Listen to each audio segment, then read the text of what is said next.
Time now for Talk of the Table. When should a candidate reject, get this, a compliment? And here's what I mean.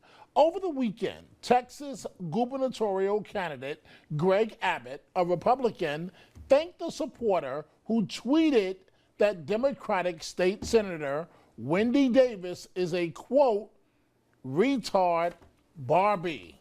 In response to the supporter's tweet, Abbott just wrote back, thanks for the support. Davis is said to be considering a run for governor's position next year. Now, I guess when do you draw the line? It's a supporter, but they've done something offensive. How do you handle this? Simple answer is always take the high road. So you could have said thank you, but let's keep this on the high road. Something like that without putting you don't want to put your supporters down. I mean, today there was an issue in New York with Quinn and some issues with a volunteer and all that.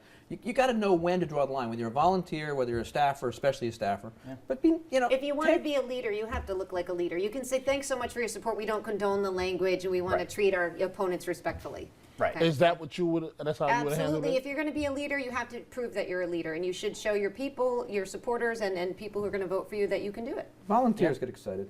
No, it's exactly. I agree. I mean, the worst thing that you can do is look mealy about it, like you're trying to have it both ways. Pick a side. That's all. Never mind. I was going to tell a story that's almost like when a little old lady will stop me and she'll say, Mr. Carter, I don't like when you said. And I really don't want to stand there and listen to it, but you got to stand there and listen to it, and you got to take it, every single word. But you say thank you for watching.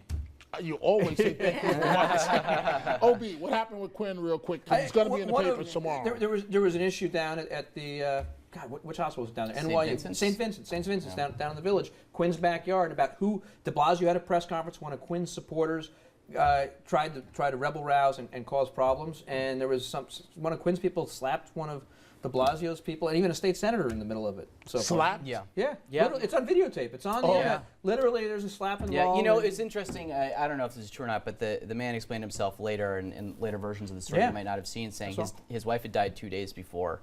And she would have been at St. Vincent's, but she was in the Bronx, and he missed her dying. He actually said... So if that's true, then at least it's a little bit understandable, although violence is never good. It goes to show he had a great message. He could have visited his wife if she lived nearby and she was dying in the hospital, so he had to travel an hour and a half. But his whole message was thrown out the window when he crossed that line. Yeah. Okay. Too bad. Yeah. Sad. Well, True. that is a line Very that's sad. crossed. I've got to take a break. We'll be back to wrap things up in just a moment. Stay with us.